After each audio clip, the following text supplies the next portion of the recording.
This is the Ahro PostMortem, and if you want to know what that is, just pay attention. You'll find out. So put a little skull there. Postmortem means after death, technically. So it's the Ahro PostMortem, or how to make a niche indie game or other personal creative project if you're anything like me. Intro. Hi, I'm Joel. You heard that already. I'm a graphic designer, art director, and in over my head 2D game designer. And this is all about the niche indie game I made. Here is a brief overview of the game. Ahro is an atmospheric, combat-free, 2D side-scrolling adventure that takes place in an intriguing world of deep lore. Ahro was released digitally for Nintendo Switch and Steam on September 27, 2024. In Ahro, players will need to release their spirit to travel into the sky to uncover items, places, and secrets. They'll also need to figure out how to reach hard-to-access areas as they move along in their journey.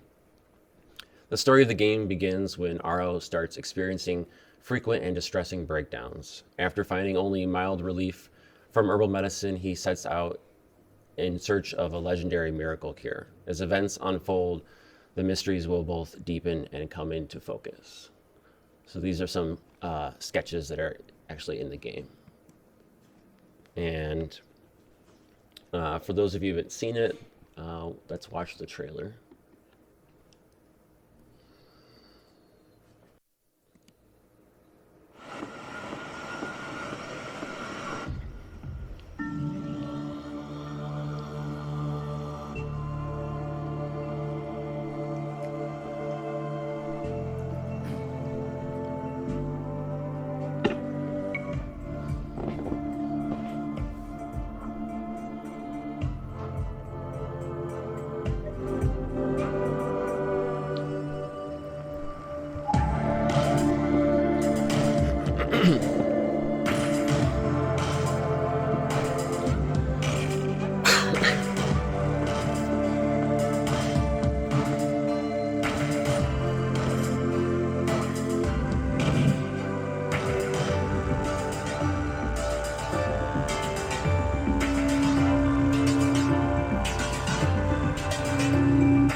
Hi, I'm Clea.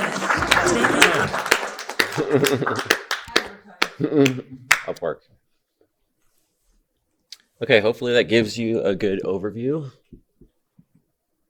Okay, moving on. Number one, the genesis. Or listen to a friend who has a crazy idea only to realize later it was a gigantic undertaking. The idea for Ahro came about after watching a documentary on indie games when a certain friend suggested that we should make our own game. Let me be clear, I was a graphic designer with no game development, 3D modeling, or programming experience.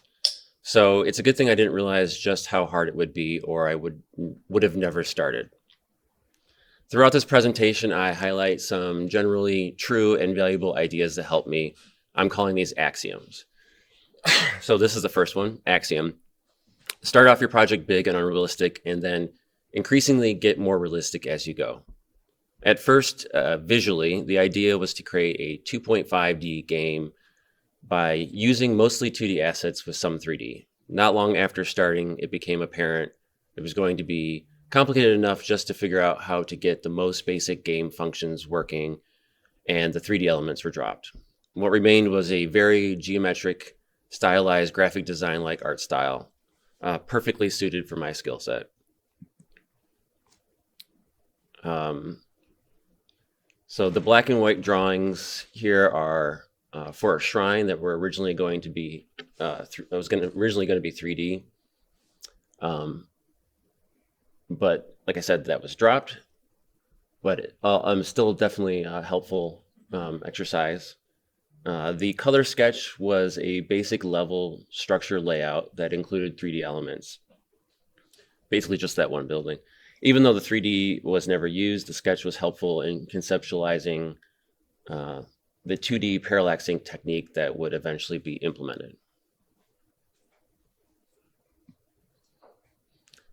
So this is concept art to final art process. This is the origin of the art style and general layout of some scenes in the game. I started by making collages using photos I liked and slowly turned it into stylized art. So on the left is the photo collage I started with, and on the right is the final concept art.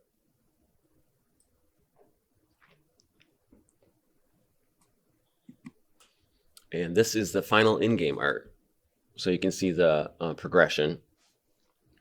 The final style idea was to use the essence and structure of a retro platformer for its simplicity, but without the pixel art.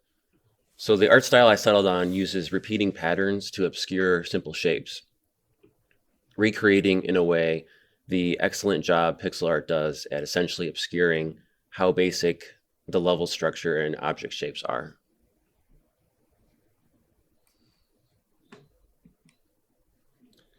Here are more screenshots from the final in-game art. Notice the patterns and simple shapes. So the patterns repeat like wallpaper. You can see them on the sky and the tree. And they did a really good job of helping obscure the simplicity of the shapes and kind of just create a kind of a blended, interesting look.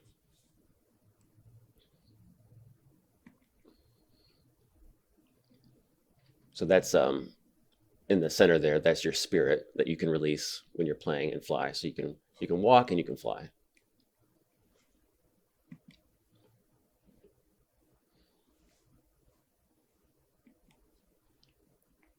That's Ahro right there. So that's the body form. And that's what it looks like when you release your spirit.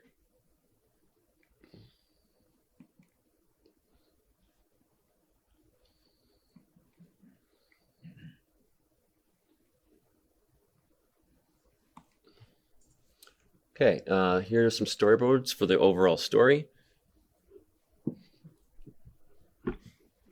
They ended up being very helpful in some cases as the basis for cutscenes, and in other cases as good reference for gameplay, level structure, and overall flow of the game.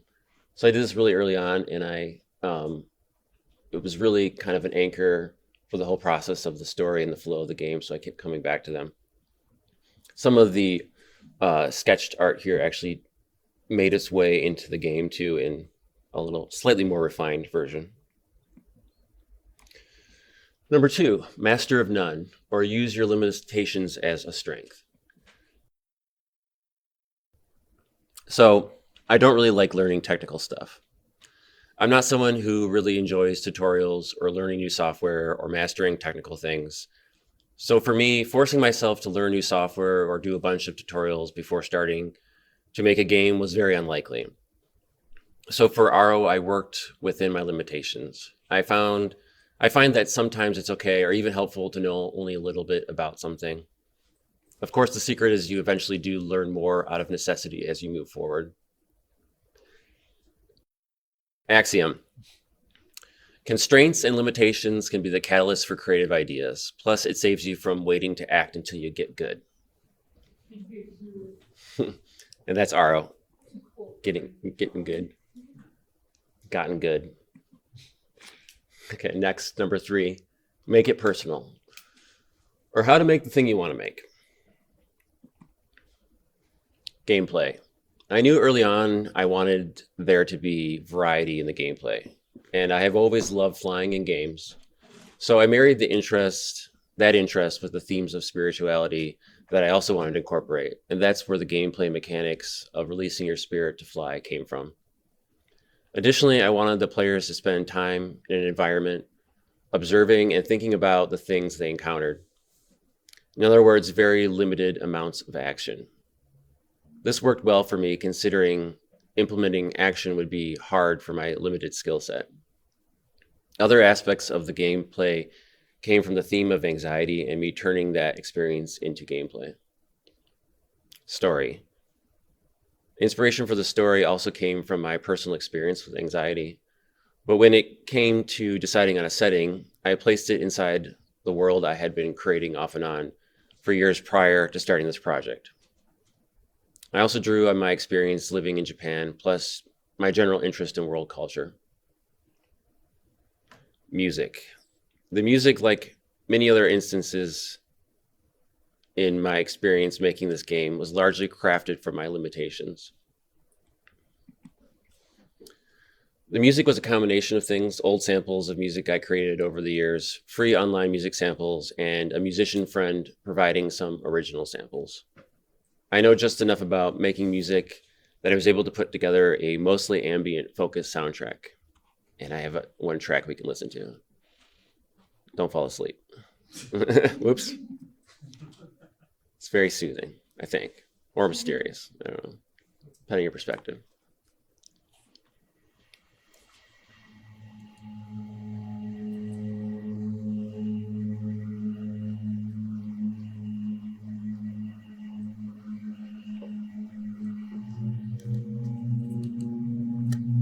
Okay, we'll just let that play. Okay, next, lore. One substantial feature in Ahro is the collectible lore pages.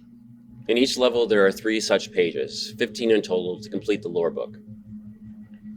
When players discover lore in the game, they can scan a QR code, which will bring up a PDF lore page, like on their phone. And you can see on the right there, number 1 is what it looks like when you find lore in the game. It's a short animation that will play without dialogue or words, kind of telling a little bit about the world or about the story. And then at the end, you get a QR code that you can scan with your phone that will provide you with the PDF page with more information. These pages have additional information about the lore and other interesting content. This feature is meant to help the game story and lore live outside the game itself, meaning the player can read the PDF later. I believe it does that well. Plus, it leans into my personal skill set as a graphic designer.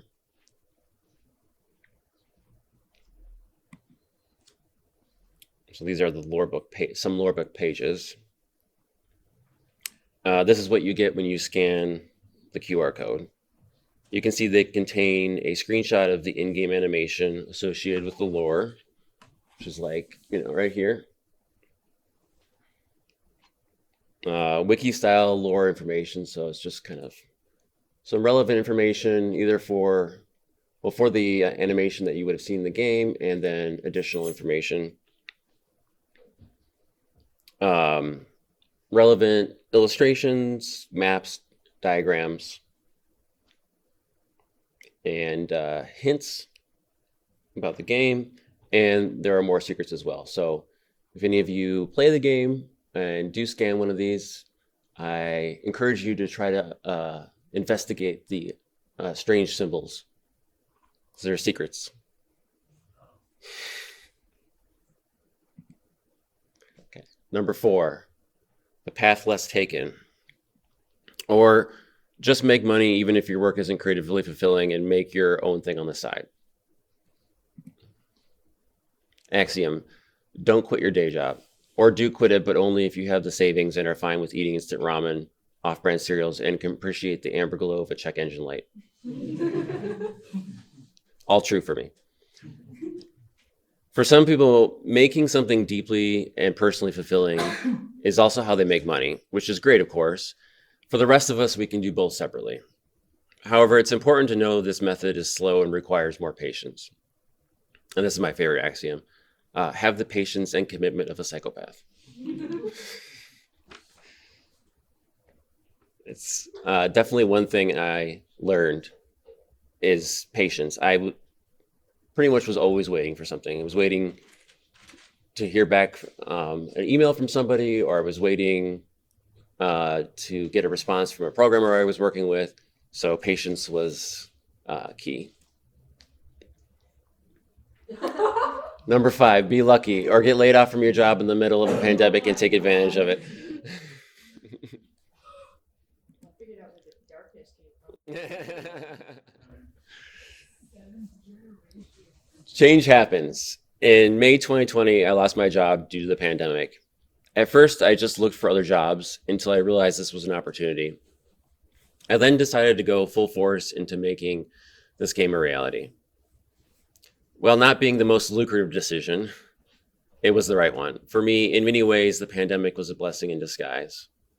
So I have an assortment of pandemic photos here for you to enjoy. Um, my favorite being the large box of Cheetos I ordered. Also, I really do like the sit quietly at home and look out the window event. That was fun. Oh, no. Conquer thy city. It's a lot of meat. Huh? What's that called full of meat? Well, that's Yeah. Coach. Oh, I don't know. Yeah, that I grabbed that online. It's just empty shells. Yeah. Number 6, document ideas all the time, or do bad sketches. Axiom: the Notes app is a glorious invention. Ahro, or really any other project in my life, likely wouldn't be possible if I wasn't constantly taking notes. Particular times, important thoughts appear for me before sleeping, driving, on the toilet, in the shower. Having a way to quickly take a note in these moments or right after is a huge deal. Other documentation ideas that work for me: drawing really bad sketches, just good enough so you'll remember the idea later, and not too complicated that the idea escapes you before you get it down. Grabbing screenshots, pics, and online images are valuable too. Organizing files is great, but it's also good to allow for a bit of messiness if it happens. In general, pushing a little against the norms can be good, like working from 11 p.m. to 6 a.m. if that's what works best for you. And for anyone who knows me, that's exactly what I do. Okay, here are some examples of bad sketches I did. I did lots of these all the time. A lot of times right after getting out of the shower. Just ideas I had that I knew I wanted to immediately document so I wouldn't forget. And the more time I was try to spend to make them look nice, the less likely I was able to get everything out. So I just did so many of these. These were all on my phone. Images for inspiration and reference. Examples of photos I had or images I grabbed online for reference. For design or general inspiration ideas. Everything was kept on Google Drive so I could easily upload it from my phone or computer. So you can see on the left, I have, this was the Warriors folder. So I grabbed stuff online. Warriors from different eras and cultures. And on the right, this was environmental, man-made structures. Most of these I grabbed online. I think one of these I may have taken. I think the bottom right one I took when I was in Japan. But yeah, these as well were really helpful to have, easily accessible to me. Okay, number 7, do it your way, or don't feel like you have to do what they tell you. Axiom: that's just like your opinion, man. Bonus points for anyone who knows where that's from. I did exactly what they tell you not to do. If you read up on what to do when starting out in game design, they say make lots of very small and simple games first. I didn't do that, although it's probably good generic advice. I made a big, complex game without knowing anything about making games. Additionally, my approach may have been unusual too. I started with a big concept and theme, and then figured out how gameplay could convey it. I didn't say I want to make a game in this genre. I said I want to make a game about this idea. Axiom: write what you know. Many years ago, I very distressingly discovered I had panic disorder. After improving, I began to desire to do something positive with that experience. When it came time to conceptualizing this game, I knew that opportunity had come. Not only is the game story based on my experience with anxiety, so too are the gameplay elements. Ahro has to maintain a supply of herbs throughout the game. If his herb supply depletes, the screen darkens and he is thrust into a breakdown. The breakdown is a simple mini game. If Ahro can manage to go towards the darkness and gather his thoughts, the breakdown ends. Additionally, at the end of each level, there's a wall of darkness blocking Ahro's path. This too is a metaphor for the limiting nature of anxiety. There are other gameplay-based metaphors as well as symbolism throughout the game in multiple ways. These ideas, like maintaining an herb supply, are certainly unusual, but I'm glad I pushed through with implementing them because it's one of the things that makes the game unique. Am I going too fast? No. I feel like I'm just speeding right through it. Okay. Is this how game design should start? I don't know, but it worked for me. Level 1 layout sketch. These are huge sketches I did for each level's layout, which is how I designed each level. I would start here and then scan the sketch to bring it into Photoshop and then build the level out from there. So you can see there's the interiors in the bottom, and I have like some letters and some X's and stuff. I use this too for measuring distances between different places in the level, and this would have been really hard to do without starting with the sketch. More sketches, shrine types, land of Oe map, and early INX symbols. Various shrine sketches that came out of my interest in Japanese Shintoism on the left there, and more or less found their way into the game. Changed a little bit from where they are here, but each level, there are 5 levels, has a shrine. And I ended up using some version of these for each of the levels.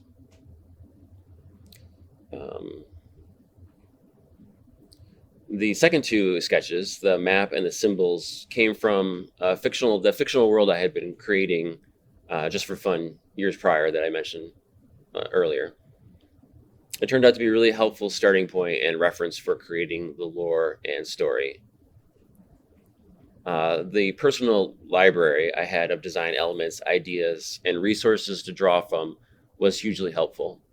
So the 2 on the right I had done years prior as part of just for fun. When I was younger, I was like drawing maps and stuff, and I wanted to create this fictional fantasy world, and I just kind of did it for fun. And then when the idea for a game came about, I went back to these maps and these stories I had and these symbols, and I kind of worked from there. Okay, number 8, don't do it your way all the time, or get help. Don't be a hermit. Maybe I need help.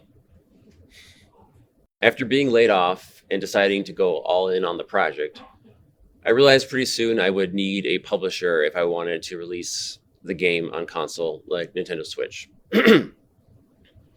This is when my epic adventure of cold calling, well, mostly called cold emailing, began. I was pleasantly surprised to discover the indie publisher and dev community to be helpful and friendly. This is how I eventually obtained the magical spreadsheet below. This is the magical spreadsheet. It lists all of the indie publishers in the world and how to contact them. The spreadsheet is actually how I found the company that would later become my publisher. I obtained the spreadsheet after managing to strike up some communications online with some other experienced indie game devs.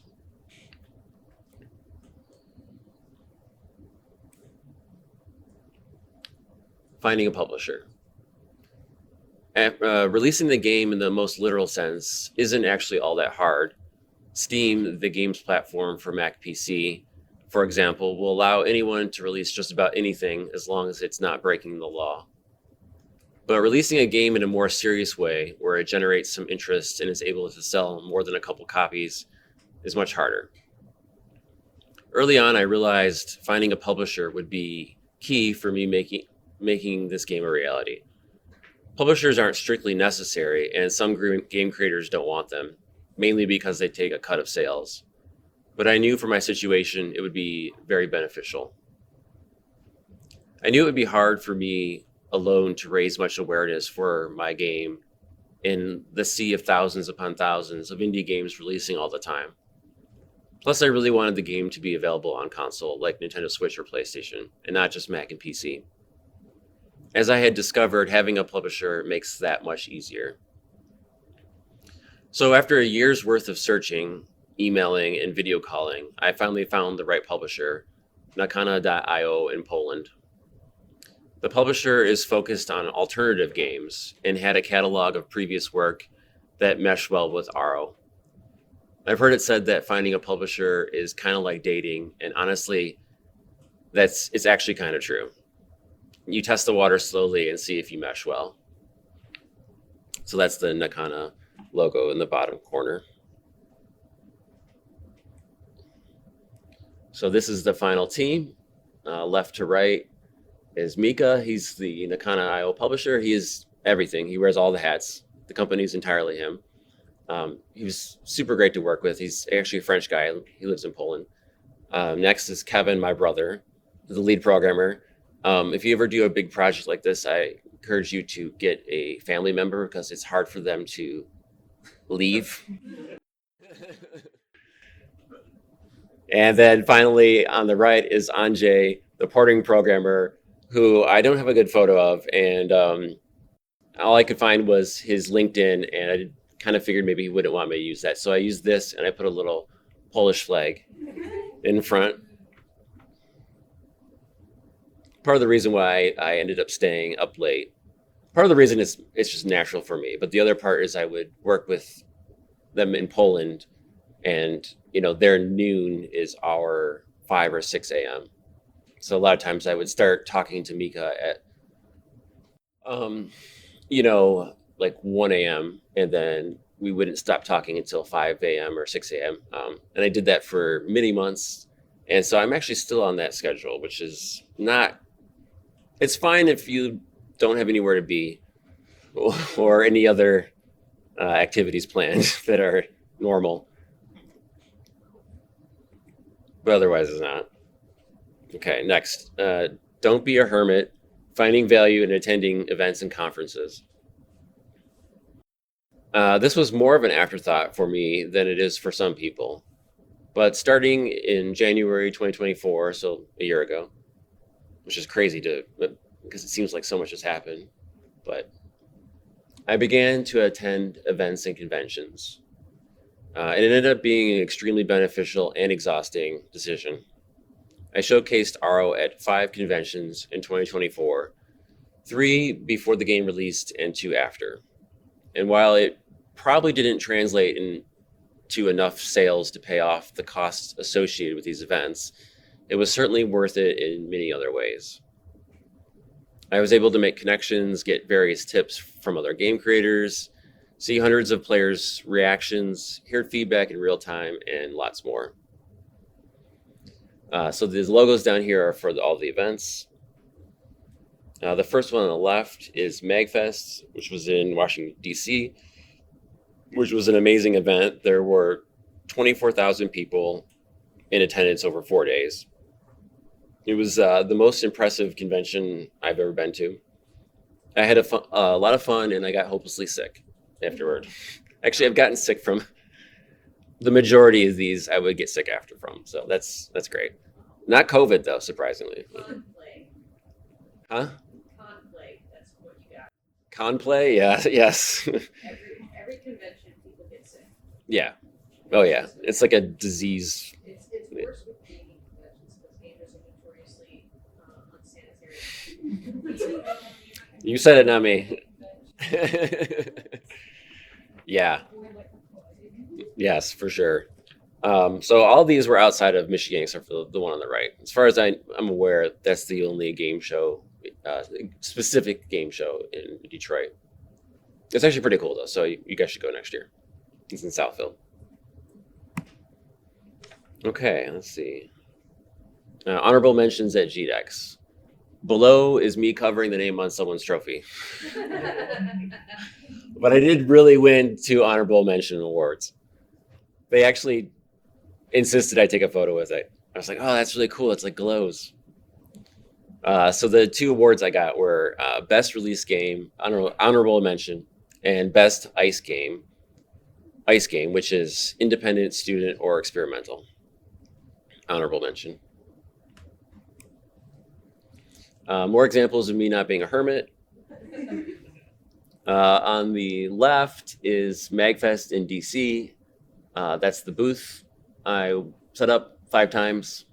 The first time took me like 4 hours, and now I can do it like an hour and a half, which is good. The next image is, well, you might recognize it. It's here. This was from October. I had my game release party here, and some of you are in the photo, I think. The next image is an interview I did for a podcast, and the image on the right is my publisher on a train back to Warsaw from Berlin when he got the game running on Switch for the first time. So that was exciting. I still haven't met him in person. So hopefully soon. Okay, more examples of me not being a hermit. The first image is from the local news, Madison Heights and Hazel Park newspaper. It was a story and write-up about me in the game, and I was on the front page. So that was cool. This impressed a lot of my friends way more than me making a game did, which is a little depressing, to be honest, but I guess, newspapers are cool. The next image is me holding up the Switch with my game on it. This was for a Reddit AMA I did. And the image on the right is a close-up of the booth. So there were 2 stations that you could play the game, and headphones and a controller, and lots of purple. And number 9, let go, or it'll never be perfect to you and the trolls. So I just thought it would be interesting to put together a collection of the reviews. These are all the reviews that I know of. Overall, pretty positive. Unfortunately, I did get 1 bad review, and unfortunately, it's the first thing that comes up when you search on Google. Yeah, everyone visit the 4 out of 5 so we can help, get Google to bump it up. And then here's some good feedback quotes. These are all from reviews. I'll just read a couple. The way the game interweaves its themes into its mechanics is nothing short of brilliant. It left me reflecting on the experience long after the credits rolled. If you're a fan of slow-paced, cozy, and emotionally rich games, you'll find much to appreciate in this indie title. And the most flattering quote of all, the style partly reminds me of the Earth Kingdom from Avatar: The Last Airbender, which is high praise to me. Okay, Ahro is out now on Nintendo Switch and Steam. That's the Steam page and the Nintendo Switch page. And more content is coming this year. So buy the game. And thank you. The end.